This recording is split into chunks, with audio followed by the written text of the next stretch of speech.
Your host right here, Black Avenger, a.k.a. the Black Azrael, Lee Sanders, featured columnist on TNAInsider.com, welcoming you to an all-new Impact Showdown for this Wednesday night, September the 17th, 2014, as we are covering fallout from a new edition of Impact Wrestling, as it was their free event special dubbed TNA No Surrender. For those of you that's looking for actual footage of what you might have missed of tonight's episode, we highly would encourage you to go check out the SpikeTV.com website, as it looks like for the past couple of weeks now, they have made available episodes of Impact Wrestling in its entirety.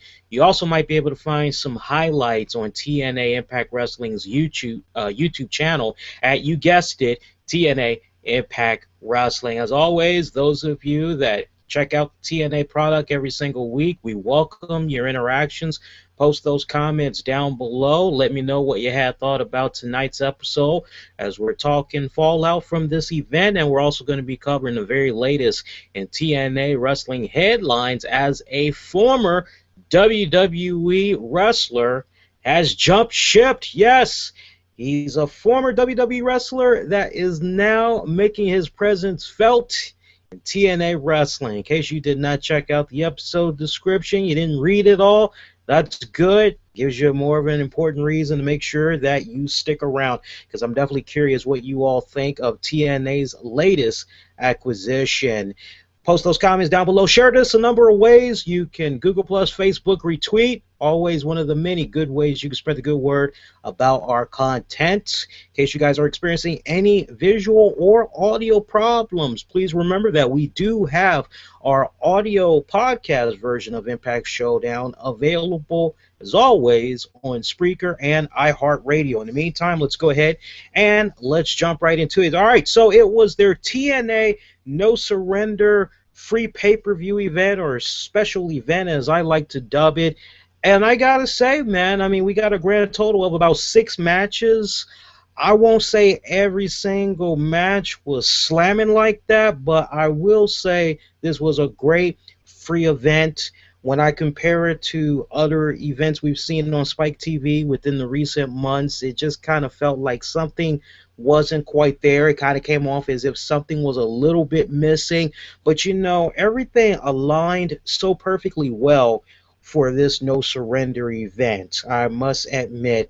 Love the fact that we didn't get any cameo by Kurt Angle.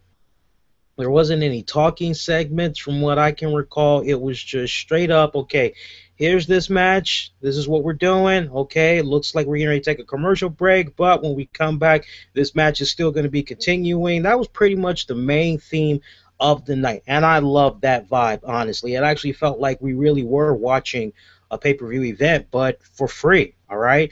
I love how things had kicked off with the 6-woman battle royal match to crown a new #1 contender to take on Gail Kim for the Knockouts Championship. That battle royal had consisted of Havoc, Rebel, Angelina Love, Velvet Sky, Taryn Terrell, Madison Rayne. All right, so one more time, we had Havoc, Madison Rayne, Taryn Terrell, Angelina Love, Velvet Sky, and Rebel. Honestly, I love the fact that the Knockouts had kicked it off, man. I mean, it was very obvious. Well, I won't say that obvious, probably not for maybe a few minutes, but as you were watching the match, I don't know, maybe it was just me, but as I was watching the match, it really just kind of felt as though, okay, so the focus is definitely going to be on Havoc. Never mind the other girls. Never mind Taryn Terrell. It's all about Havoc right now.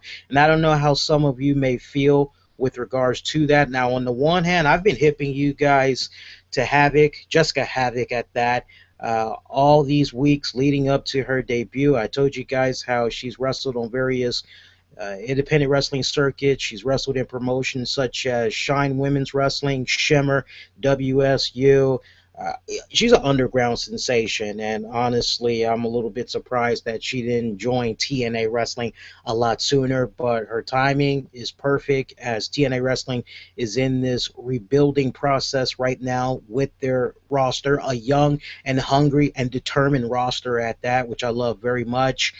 But it's kind of hard for me to digest Jessica Havoc, and also at the same time say to myself, well, by God, man, we still got great girls like Taryn Terrell, who, without a doubt, she should have been a Knockouts champion by now, but we know she had went out on injury for a little bit, and then afterwards she had went out to pregnancy. She had to give birth and everything, and it just really seemed like I was expecting for her to pick right back up where she left off with Gail Kim, and we kind of saw that come about, but it wasn't like it was before. I don't know if maybe that was because the brass that is in TNA, the upper brass at that, had decided they were moving on to the next flavor and everything. But the way it's just coming off right now, I haven't seen any spoilers yet for the upcoming tapings, but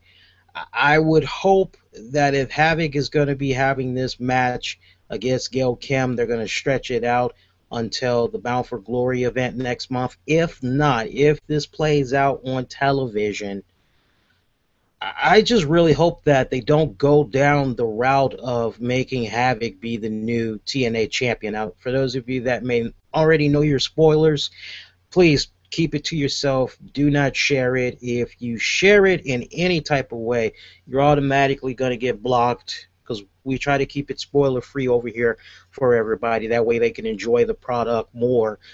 But I'm really hoping it doesn't go that route. I don't know about you guys, especially those of you that are Jessica Havoc fans, but to me, it's just another one of those slaps in the face. It kind of comes off, especially with regards to the Knockouts Championship. It's like every single time, and history has shown this, every single time Knockout has signed with TNA, they are like all that in a bag of chips for several weeks. They're the flavor of the month. They get a title ring, and everything's good for first couple of months, and then afterwards the belt gets passed on to somebody else. I'm really hoping that that's not another route that we're going to be going, because honestly I would love to see a scenario play out where Havoc is chasing after Gail Kim. They lock it up a few times, at least have the girls lock it up a couple of times before the trigger gets pulled. At least that way TNA can really be sure that Havoc is somebody that they really want to be the Knockouts champion. That's just my thoughts with regards to that. In case y'all haven't been able to figure it out, by the way, Havoc was actually the one that had won that Battle Royal tonight, as she is now the new #1 contender that will face Gail Kim for the title at a determined date, yet to be determined date at that. Of course, we all had also heard about several weeks ago that Rebel was injured in this Battle Royal match. A lot of people were describing it as this is a match that she had no business being a part of. She was still very wet behind the ears. How wet? Well, she's been training down at OVW, and it's been going a little bit good down there for her, but she's still trying to perfect her craft and all that. Nothing wrong with that.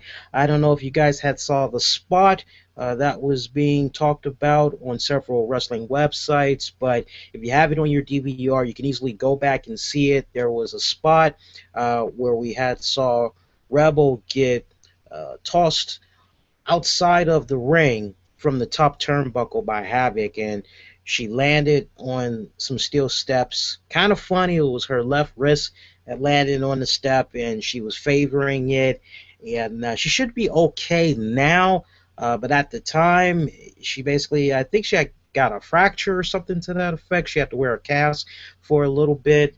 So hopefully she's had a speedy recovery since then, because what we watched tonight was actually something that had came about initially. I want to say not the beginning of this month, maybe like late August is when it probably had went down there. Christopher Melendez, he had a pretty good segment and match against Kenny King.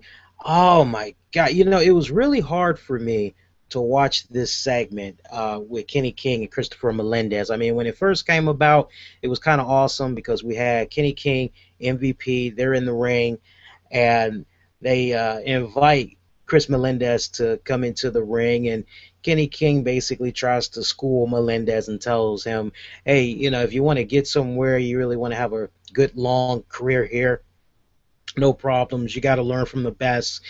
Me, MVP, Bobby Lashley, we would be more than happy to take you under our wing and show you the ropes, as long as you don't mind holding the champion's luggage and go be a gopher for us and all that. And Melendez said, hey, thanks, but no thanks. I'm not really interested in doing that, but more power to you. And from there, it just started to turn very disrespectful as Kenny King started kind of making a little bit of low, dirty jokes about the fact that Melendez is a disabled person, that he is a person with a disability, as he has one leg, and that pretty much led to a match of which we had saw Melendez pick up the win. It's too early to critique Melendez in-ring ability, but to kind of follow up on what I said last week, if you're thinking about guys like Zach Gowen, you're thinking about guys like Michael B.S. Hayes and OVW, unfortunately you can't really help but compare his progress to those guys. And it's kind of interesting too, because in a recent interview, Melendez had talked about being compared to Zach Gowen. It's kind of messed up too, because they didn't mention Michael B.S. Hayes, and they probably don't even know who that is, but he has a very strong and similar background to Chris Melendez, to the point I'm actually a little bit surprised that TNA Wrestling didn't try to reach out to Michael B.S. Hayes instead. Kind of makes you wonder right there. But in either case, it's all good. I'm not nitpicking or anything like that, so don't take that the wrong way, folks.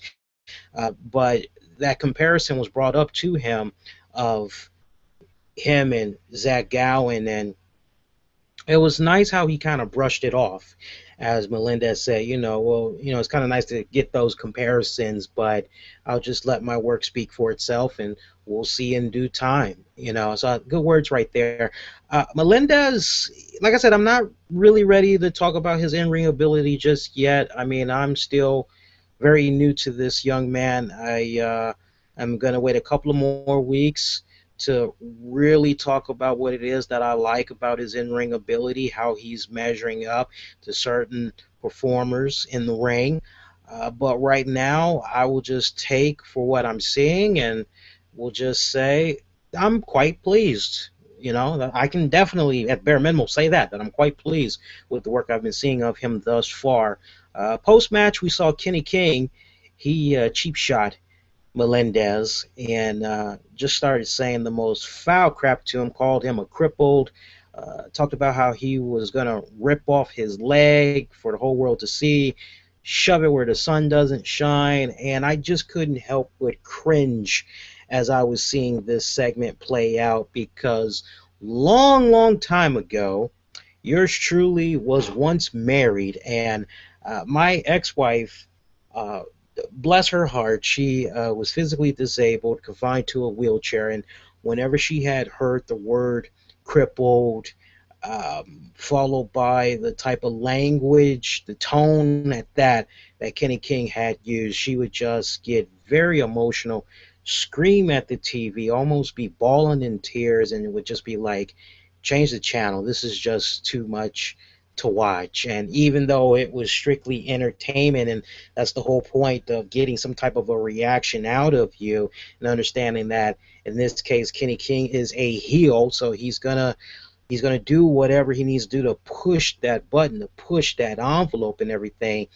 But I was just kind of cringing as I was watching this segment, because I couldn't help but say to myself, my God, I'm glad I'm not married anymore, because if I had to sit with the ex-wife to watch that, I probably wouldn't have been able to enjoy the rest of Impact Wrestling tonight. So, but it was just really, to the point that I just thought the timing of Taz and Mike Tenay criticizing Kenny King for the type of language that he was using. Both agreeing that he was being very disrespectful, to Chris Melendez and everything after everything that that young man has done for our country and all that. I just thought it was really awesome how they just immediately jumped on that, But still, I would just imagine the firestorm that is floating around out there as a result of some of the things that Kenny King had did and said. But at the end of the day, it is all about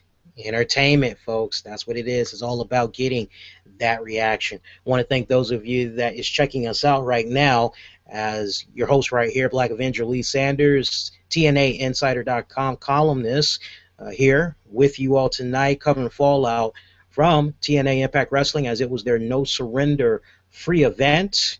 For those of you that's checking out the live webcast of this right now, you are going to be actually seeing an ad break right about now. For those of you that's going to be catching a live webcast replay, as it's going to be an encore by the time you're watching this, and we're long gone off the air. You'll see an ad break right about now. Just hang tight. Come on back. We're going to continue the talk of tonight's fallout from the No Surrender event. We also got some brief TNA headline news coming up, as I was very fortunate to share amongst our community the latest acquisition, it looks like, for TNA Wrestling, as a former WWE star has crossed the line, the TNA line. We'll tell you the details on that and check out you all's reaction, see what y'all had to say about tonight's episode of Impact Wrestling. So we'll take that ad break and we'll jump all into it. You're checking out Impact Showdown episode 119. We will be coming right back. And we are back. We are continuing discussion of TNA Impact Wrestling Fallout. We saw Samoa Joe retain his X Division Championship against Homicide. Pretty damn good match right here. I don't really have any complaints to say as far as this match goes, except I wish, out of all the matches, I actually wish this one would have got a few more minutes, because I thought the in-ring story that these two guys were telling was on point. However, they made up for it in a big way, as we had saw Great Sonata, Cowboy James Storm. They actually came in and they had attacked Samoa Joe. Homicide, he actually tried to come to the aid of Samoa Joe, but Sonata, Storm, they took him out as well, and they actually left some scraps for their newest acquisition, if you will, as far as James Storm's stable and all that, and that is Manic. Manic coming out, new look. If you guys go back and check out the thumbnail after this episode is over, where you can see how he looks now, or you might be able to find some images floating around on the web of him, but his hair is now exposed, and it's just a total revamp. It's like, who is that? You almost, it doesn't really register when you're looking at his attire that, oh, this is Manic, unless you've been following the storylines that's been happening the past couple of weeks, then you know who it is. But when you first see him, you're kind of like, who is this? Is this maybe EC3 under a luchador mask? What's going on right here? But saw him come out, and he pretty much picked up the pieces, literally, as he did a top move off the top ropes to Homicide. I would think that at this rate, the way it's kind of looking right now, maybe this is going to set up for future episodes of Impact Wrestling, tag matches or whatnot, as we see Sonata and Manic team up to take on the team of Samoa Joe, Homicide. Maybe that's kind of what's going to happen next. Maybe James Storm is just going to be on the side and just continue to be the quarterback and all that. What do you guys think? Post those comments down below, or hit us up on Twitter at the RCWR Show, Facebook at Affinity One Productions, and let me know what you think with regards to that. Tag Team Tournament Series had continued. The Wolves found themselves in a must-win situation, as Team 3D, they had a victory. Hardys, they had a victory. So, stage set very high for the Wolves, as this tag team tournament match was a ladder match, tag titles hanging high above the ceiling. This match, oh my, man, freaking A. This was a insane tag match right here. I mean, you talk about let the bodies hit the floor. I mean, so many insane spots that we saw, mainly from the Hardys. The Hardys were the ones that were sacrificing their bodies during this matchup. I mean, we saw the other. Look, Wolves were doing a little something too, but let's be for real. Those of us that saw this match, it was really about the Hardys getting this match over. I mean, you talk about the swanton bombs that was happening off the top of the ladder to Jeff Hardy being pushed off the ladder, and it was looking as though he was initially supposed to fall outside of the ring, but instead he gets all mashed and jammed up in between the ropes and the ladder, to the great spots that had came about, where at one point it was, I believe, Davey Richards that was on the ladder.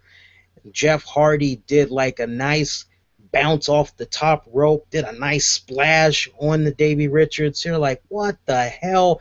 I mean, just insane spots all across this match. It was without a doubt, not just because of the spots, this was actually one of the best damn matches of the entire No Surrender card, quite honestly. I'm not, BSing you guys around. If I had to strongly suggest a match that you need to go out of your way to check out, even if you're not a hardcore TNA wrestling fan, I would have to look at this match and say, make it your business to at least check it out, because it was on point like that, and that was really because of the Hardys. They truly delivered in that. Hell, even saw Team 3D pay a little bit of homage to LOD, the Legion of Doom, with a great little spot. You'll know it when you see that, as they were looking for, I think their finishers be called Doomsday Device, if I'm not mistaken. It's been a while since I've watched a LOD match, so I'm a little rusty right now. Forgive me in advance if I messed up the name of the finishers that they used to do there. But we did see the Wolves even the series up. And I'm sure for those of you that has been paying attention to your TNA wrestling news, the biggest story that's been going on right now is what is the status of Bully Ray, what's going on with him. Looks like, according to PWInsider, an extension has been made for Bully Ray. At this point, he definitely was able to wrap up the tag tournament series. Whether or not he's going to be appearing with Devon at the Bound for Glory pay-per-view so that they can be inducted into the TNA Hall of Fame is a different story. But from what we're hearing right now, everything that's being put out there, it looks as though Bully Ray is definitely a lock for at least until the end of the tag tournament series, which by this point should be ending possibly over the weekend. But again, what's going on with the Bound for Glory status, because at this point, TNA Wrestling, they don't have a TV deal right now, and no doubt there's a lot of people on the roster whose contracts are probably getting ready to expire or is about to expire, has already expired. TNA Wrestling is trying to do everything they can to make arrangements with those necessary stars, most likely on a per-show appearance. It's not guaranteed money, but at least this way it kind of frees up those same wrestlers to possibly go and seek out independent deals, as before they were just locked and committed to X amount of dates with TNA, that it would actually be a little bit hard for them to try to go do other shows. So I'm curious what you guys think. Do y'all want to see Bully Ray and Devon at least make it to Bound for Glory and get their induction? I mean, for me personally, I want to see it happen, because it's bad enough as it is. We have a lot of people that's out there that consider the TNA Hall of Fame to be a joke because of certain people that have not gone into the TNA Hall of Fame that should already be in there. But then for me, I just think it would be a big joke if they weren't able to get Bully Ray and Devon at that event to get inducted. It would just really blow up on their face, so much so that I dare say if they were not able to get them at that event, they might as well should just scrap the whole TNA Hall of Fame thing altogether, quite honestly. Speaking of TNA Hall of Fame, looks like Jeremy Borash is going to be hosting a new TNA series. I don't know if this is something that is going to be exclusive for our overseas TNA fans or what, but it's called TNA Legends. Enough said right there. I'm sure you can put two and two together, figure out what that's going to be about. There is no date yet as far as when this is going to be released. If it's going to be something that can be accessed overseas, like maybe on Challenge or whatnot, or if this is maybe going to be a new original YouTube series. Maybe it might be available under their premium YouTube channel. Who knows? But we know that it is in the works right now. So wonder how many legends they would be able to cover on there. You know, it's like, say TNA Legends, but you know, there's only but so much you can cover. You think that maybe that might be a mini series rather than just a regular series? I mean, just trying to be realistic here. There's only but so much you can do. Bram had defeated Gunner. Very intense singles matchup right there. One you could really kick on back and get yourself into. Once again, we see that pot being stirred with Samuel Shaw putting in his interference as he did towards the end of this match, I want to say it was, as one point we saw Gunner came off the ropes. Something weird had happened where his leg gave out on him, and Bram started going to work on that leg. Samuel Shaw came out, and you know he was just asking Gunner if he was okay, if he needed any help, and you know, Samuel Shaw, being as passionate as he is, decided that he had to just jump in the ring and help him out, try to make things better. Well, he made things worse as he tried to attack Bram at one point. Bram sees the attack coming. He dodges it. Shaw hits Gunner instead. Bram tosses Shaw out the ring, picks up the win that way. Post-match, Gunner, pissed off once again at Samuel Shaw, doesn't want Shaw to touch him, have anything to do with him. Levy is about to break big time as far as those guys go. And it's funny too because earlier in the night we had saw Gunner say to Shaw in a backstage segment, it's about time to take you to the doctor and get a new checkup for you, get a new evaluation, see how you're doing and all that. And Shaw insisted that he was okay, that he did not want to go back to see the shrink doctors, at which Gunner told him, he said, well, look, you know, I got some business I got to take care of tonight, but you know, Brittany, she's been asking a lot about you. Why don't you take her out on a date? At which Samuel Shaw said, I can't, not right now. There is something else that I'm obsessed about right now. I can't remember the exact context that he used, but he basically said to Gunner, in a nutshell, his mind is on something else of more importance. And, you know, you're hearing that, you're kind of going, thinking about what happened last week when he tried on Gunner's uniform. It's kind of like, well, maybe he's got a man crush for Gunner. There's nothing wrong with man crushes, by the way. Lord knows I've got a man crush for Scott Bakula, Mr. Quantum Leap. And by the way, it looks like he's going to be doing a new CSI New Orleans series that's going to be on CBS probably in the next 2 weeks. So there's nothing wrong with having a guy crush, but when it gets to the point that you're like trying on that other guy's clothes, that's a time to distance yourself right there. It's like, woo, crazy. Let's see, what else can we talk about here? One more match to talk about. We're just blazing through this, by the way. I love the fact that we're blazing through this. Bobby Roode taking on Lashley. Damn good match that I like right there. I actually did a little bit of homework for you guys, pulled up some trivia. I thought you all might love this. Yes, we actually do a little bit of homework over here from time to time. Here's some fun notes for you guys some fun facts. You know, other than tonight's episode of Impact Wrestling where Roode had took on Lashley for the TNA Championship, you know, the last time Roode had faced, was in a match rather, for the TNA Championship, you had to go back April 28th of this year, as that was against Eric Young. Before that, you had to go back to January 13th of 2013 at the Genesis pay-per-view.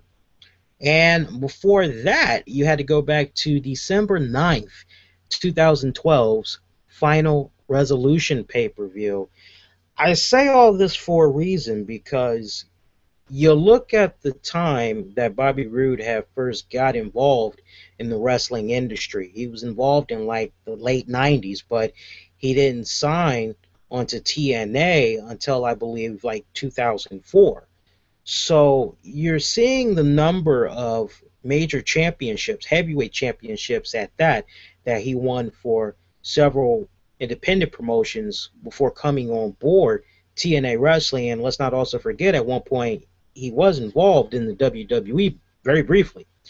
So you're keeping in mind all the championships that he's won up till he signs with TNA Wrestling, and from 2004 all the way up to now.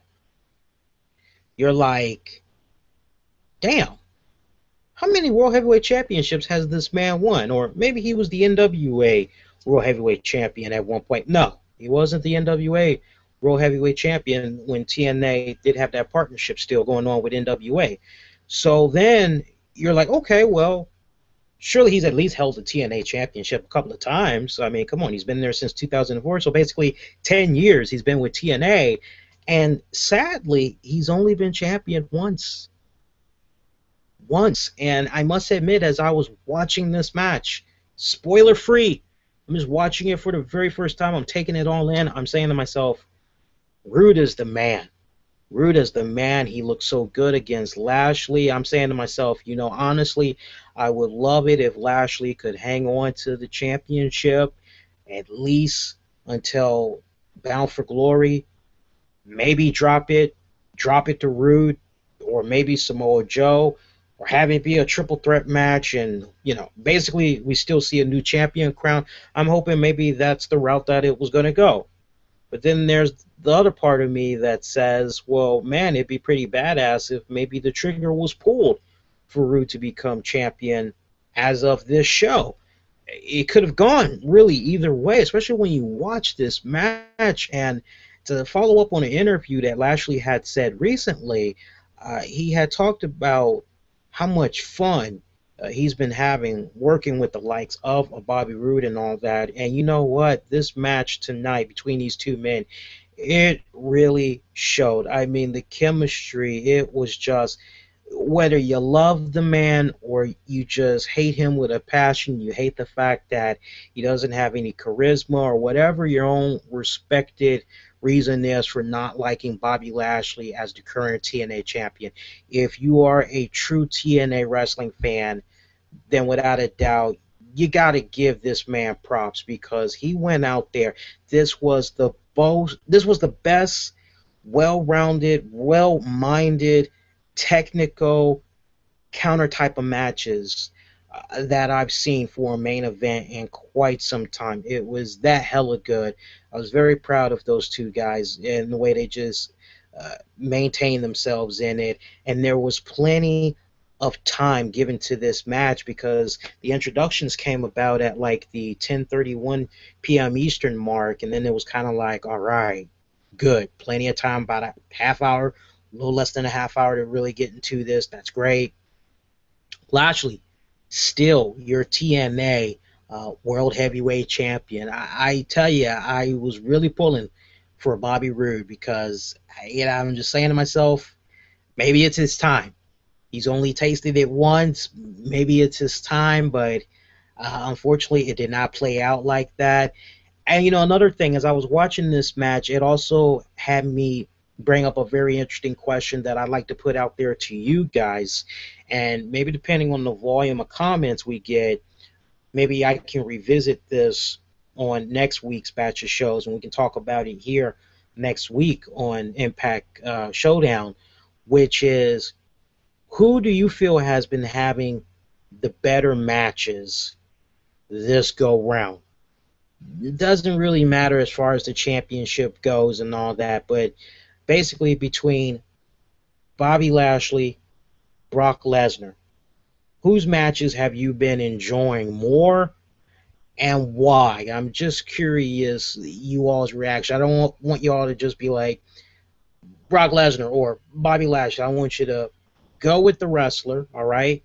And then I want you to just, you don't have to give me an essay, just talk briefly about why you feel the way that you feel. And I think it's a really good question that you all need to, I think it's a good question that we were putting out there for you guys. So I'm very curious to hear what y'all have to say with regards to that. It just has me wondering, if you were to ask me my thoughts right now on who I think has been the better performer, because I mean, you just think about these two guys, similar backgrounds and all that. They've gone into the MMA and all that. Lashley is still kind of doing it and everything. I kind of got to give the edge more to. I got to give the edge more to Lashley. And no, it's not because he's black. All right, it's not. No, us black people gotta stick to. No, I ain't going for that crap. So don't hit me up with that. Other than that, though, I would definitely have to say tonight's episode of TNA Impact Wrestling, their No Surrender event, I enjoyed it. It was really the best free event that we've gotten in a good while. I enjoyed it more so than the past few that we've gotten on Spike TV. Everything just really clicked well on this one. Even the fans that were there in attendance, the energy that they were given really made watching the show worthwhile. Goes to the guy, the loner guy at that, in the John Cena DC Comics Flash outfit.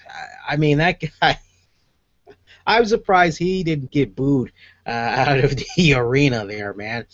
I got some brief TNA news I want to share with you guys, and then we'll get to you all's comments and wrap this bad boy up. See what we got going on right here. So some brief TNA news that I want to share with you guys. We already had talked about the Bully Ray thing and all that. Let's talk about the big piece of news that's going on right now. I had actually first shared this news on the TNAInsider.com website. It looks like former WWE superstar Brodus Clay has made a appearance at a TNA taping. And Bethlehem, Pennsylvania. I'm probably butchering the hell out of that. Let you know I've never been there before. PA. I know I can get away with that one. And that's all I'm going to say right now. I'm not going to give you guys any more. If you know WWE and all that, you're like, what? Now, it's funny, too, because I don't find this move to be all that surprising. I know a lot of people are probably like, what the hell? When this? What, why? What, how? How did it come together? I'm actually not surprised for the simple fact that there was a Kayfabe Commentaries DVD that he appeared on under their You Shoot series. And one of the things that Brodus Clay had brought up was now having the opportunity to basically test out the independent circuit, working in other promotions, working with key folks, and he talked about how he'd love the opportunity to work with the Monster Abyss, work with Samoa Joe. So, you know, for me, when I first found out this news, I said, all right, well, that's awesome. If you're not familiar with Brodus Clay, I would highly encourage you guys just to get a nice, good, solid background about him. Check out an interview that we did for him. It is available on our YouTube page under guest exclusives. It's also available on the downloads. Check out all the links in this episode description here. It was the first interview that he had granted us upon his release from WWE. We had like so many people that tried to literally, blatantly ask the same type of questions that we asked him. Didn't even try to put their own unique spin to it. I mean, it was just a blatant rip from our playbook. It was kind of funny, but at the same time, it was kind of like, well, you know, whatever you got to do to keep his name in circulation. That's all that matters, I guess. You know, he's got mouths to feed and all that. He's got bills to pay. So, I mean, it's all good. You know, I didn't look at it in a way and go, goddamn kids, you know, but check that out when you guys get a chance. But there's a really cool picture of Brodus Clay at this TNA event that's floating around right now. It's pretty badass. I've said more than enough about what had came about from PA. A lot more has happened, but I'm not going to share any more with you all. You just have to wait and see. And if you're really pressed, well, there's a couple of ways you can go about finding out what all is going on. But other than that, happy belated birthday to Angelina Love. She had a birthday, I believe it was on September 13th. I think she's 33 or 34 years old right now. So happy belated birthday to her. And that's pretty much it. I mean, other than that, it's been pretty quiet right now. So, I mean, next week's Impact Wrestling, it looks as though they're going to be doing a new tournament to crown a new #1 contender that will face Lashley. So that should be an interesting one. Some of the names that they mentioned that I can think of offhand, I know they mentioned Bram. They mentioned the Monster Abyss. They mentioned Austin Aries. I wish I could remember a few more names, but they just went through it so fast in like 10 to 15 seconds. I didn't have a chance to really put a burning image in my mind, but those three names I remember off the break. I think they either said a battle royal or it's going to be some type of a tournament to crown a new #1 contender. So that should be pretty freaking solid right there. All right, let's get to you guys' reactions. Let's see what you all had to say with regards to Impact Wrestling tonight, because I love it when you guys comment. And we do appreciate you guys staying up late with us. We got a short show tonight. We actually did pretty good here. I love this. All right. LB, I give TNA tonight a 7.5 out of 10. The Knockout Battle Royal was good. It did have slow pace. But as for any new Knockout get signed, always win Knockout's title immediately. Well, Rebel, Taryn Terrell, and Brittany haven't been champ yet. Also, Rebel part in the Battle Royal was one highlight of that knockouts match. You can see how good she's improving in the ring very fast. Heck, Rebel been wrestling less time in the wrestling business than both Eva Marie and Cameron, and she's improved faster than both of them. That's a very good point, my friend. Trust me, I was paying attention. She has been adapting very well, very quickly. Reggie, incredible ladder match. The American Wolves remind me of Edge and Christian. Fantastic match. Matthew, that's it. I'm calling it right now. Bring back Joseph Park and give him the World Heavyweight Championship at Bound for Glory. Hashtag troll. That's a good one. Plus ones. Do you think Mickie James would ever go back to the WWE? Do you think WWE and TNA are in a ratings war? That's a good question, but I'm not going to answer it tonight. I will answer it on our radio edition of the RCWR show. Sometimes you guys put up some very good questions like what Plus Ones did that would just have us kind of like go in a completely different area, and I'd be spending probably about 10 minutes talking about that. So sometimes it's kind of good to kind of make a mental note of some of those questions and save it for a later show. So that's what we'll do for you, Plus One. I'll actually respond to you here on YouTube when we do get ready to talk about that and give you a link so you can check it out. Luke Kane, what's up? What's up, Lee? I enjoyed tonight's show. My guy Samoa Joe and Homicide had a good match, even though they got attacked afterwards, and the triple threat tag match, ladder match, was good too. I don't like how TNA just gave Havoc the shot. I think this is only Havoc's second match. You are right. And I think Taryn Terrell, Velvet Sky, or even Madison Rain deserves a title shot way more than Havoc. She's only been there for 3 weeks now. Let her have at least 2 to 3 months in the company before they give her a major push. Really surprised Bobby Roode didn't win tonight. Really thought he was going to be the new TNA champion, but I'm just waiting to see who's going to take the title from Lashley now. But I'm also interested in the Gunner Samuel Shaw storyline because I think Shaw is going to have a thing for Gunner. He already has a thing for Gunner. That's going to be hilarious to see how Gunner reacts to Shaw's flirtatious ways. But overall, good show.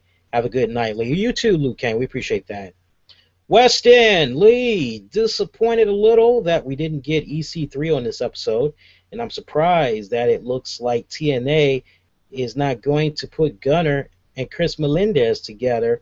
Instead, they're putting him with Mr. Anderson. I got to say, I'm interested to see where this goes. Yeah, honestly, to kind of go back on what I was saying a couple of months ago or several weeks ago, I was saying, okay, Melendez, Gunner, that's got to be the way to go. But no, they're going with Anderson and Melendez, and I think it's a good move. I don't have a problem with it. I mean, honestly, Gunner has his own little thing that's going on and everything right now with Samuel Shaw. His hands are full as it is, but I mean, that storyline-wise, it is a very easy transition. I think that's Weston, what you and a lot of other people are saying. That's the point that I was making several weeks back, but it's still a very interesting one. Yeah, I will admit that as well. Movie Guy, amazing event. Bobby Lashley versus Roode. Johnny, yes, we did start already, man. Let's see. A lot of you guys think that Impact was a 6.5, maybe a 7 out of 10. Solid show tonight. A lot of you all are basically looking at it tonight as a pass. I would definitely have to admit it was a pass as well. If I could just home in on any matches in particular that maybe should have been revamped just a little bit, maybe put a little bit more storytelling into it and all that, I probably would have gone. And you know what? There was one other girl that was in that Knockouts Battle Royal match. Brittany. I knew I forgot her name. Brittany was involved in that match as well. The knockout match, it kind of served its purpose very well, although some people may not like the finish to it, and Havoc basically picking up a win, and she ain't even been there 3 weeks. Some people may question that, but I'm still going to say that was actually a good match. I'm looking at Homicide Samoa Joe. No, because post-match, no. Is it maybe Melendez and Kenny King? Is that maybe the one that could have used a little bit more storytelling, or maybe another match should have been in that spot, and instead Melendez, Kenny King is saved for a regular episode of Impact Wrestling? That's a really good question we need to be asking ourselves. But the card was pretty solid, well-rounded, I must admit. All right, so some quick programming notes for you guys. All right, so if you're following us on Twitter, we kind of let the cat out of the bag a little early. It's gotten retweeted a couple of times. Yours truly, earlier today, I had the opportunity to chat with Chuck Palumbo, a former WCW and WWE entertainer. He is the host of his own show on the Discovery Channel, and we talked about a wide range of topics. We went all over the place. It was really awesome, and I'm actually in post-production for that piece right now. I'm hoping before I retire for the night, because I'm probably going to do a midnight oil run here, I said midnight oil run. Midnight run is what I was trying to say. I'm probably going to be up till the wee hours of the night, because I have my team that is working on transcribing the audio, and I'm putting in my input and doing my thing with the video and post-production. Yes, there's a video. You'll actually be able to see him in the flesh as well as me as we're talking. And trust me, it's worth the wait. Good stuff. We'll have that be available exclusively here on YouTube. We'll also have the audio version be available for you guys to check out as well. And that'll be available shortly. Follow us on Twitter, also on Facebook. As soon as it goes live, we'll be breaking the news to you all to go check out right there. Also, Friday night, 10 p.m. Eastern, join us here on YouTube. Soon as SmackDown goes off the air on the East Coast, we're going to be coming on with a special Night of Champions Call That Match edition. I'm going to be offering thoughts on who I think will be walking away victorious from the Night of Champions pay-per-view. It was always fun doing our Call That Match edition. Last one was so good. We're going to try to see if we can do it again, but this time come on after SmackDown goes off the air. So do join us for that. You WWE fans, Night of Champions, if you aren't going to be able to watch it this Sunday, we got your hookup right here on YouTube. We're actually going to be doing a live post-show, get y'all's reactions to it, cover Fallout, all that good stuff. You know how we do it on our post-show, so make sure you join us for that. Got a cliffhanger to leave you guys with, too, by the way. Let me just grab this here. This had actually, I got to hide this a little bit. This had actually came today. I'll show you guys how thick it is here. All right. What is in this bag, or, yeah, this bag, this package, if you will, is something that's really cool. And for those of you that's going to be listening to the audio podcast version of Impact Showdown, you can't see. There's basically this nice, humongous bag of some interesting goodies that's in here. And as far as the contents that's in there, it is for a new contest that we're going to be doing. We have a prize giveaway that we're going to be doing. No strings attached. You don't have to pay any money or any weird, stupid, silly crap, all right? Just stay tuned to us on Twitter at the RCWR Show, Facebook at Infinity One Productions. If that's Infinity with an E, throw the actual number 1 in there. And the way it's looking right now, we're probably going to begin the contest, I would say, next Monday night. We'll begin the contest. I'll let you guys know what the contest is about. I'll tell you how you can enter and all that. And hopefully we can have a winner crowned, you know, maybe a week or two after that. It really just depends. But that'll get you guys going and wondering what's in the bag. Something really cool, I can tell you that, and it is wrestling related. That's about all I can give you. If I give you any more, it's not going to be fun anymore. You won't be able to guess anymore. But trust me, it's something really cool that you guys will like. All right? Thank you for staying up late with us. All right, we did pretty good, under an hour. I love that. Make sure you give this piece a thumbs up. Share those comments down below. I will interact with you guys individually throughout the night into the morning. And make sure you share this a number of ways. Facebook, retweet, Google+, always one of the many ways you can spread a good word about our content. That's going to do it. A good night, good morning. Till next go round, please be safe. Most importantly, be kind to one another. See y'all later. Take care.